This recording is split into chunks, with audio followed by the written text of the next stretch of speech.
May isang mandirigmang hindi isinilang para sa kapayapaan, kundi para wasakin ang mga hangganan ng kamatayan.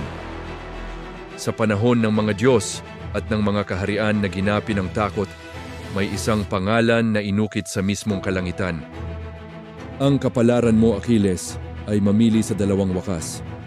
Isang mahabang buhay na walang alaala o isang maikling buhay na magiging alamat. Kung ang aking tadhana ay abo, hayaan ninyong maging apoy ang bawat hakbang ko. Pumayag ka na, Achilleus? Sasama ka sa digmaan ng Troy? Huwag digmaan ang hanap ko, kundi ang katotohanan kung sino ako.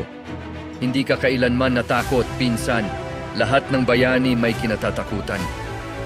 Ako, takot akong mawala ka. At nang bawiin ng kapalaran ang tanging puso ng isang mandirigma, nagising ang halimaw na ikinatatakutan ng mga Diyos. Hector, lumabas ka.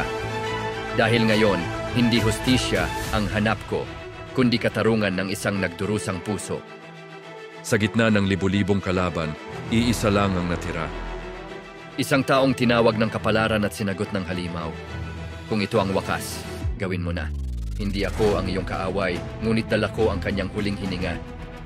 At sa huling hantungan ng mandirigma, hindi ang talim ng sibat ang nagpabagsak sa kanya, kundi ang bigat ng pag-ibig. Panoorin ang buong kwento. Achilles, ang di matatalong kampeon, malapit na.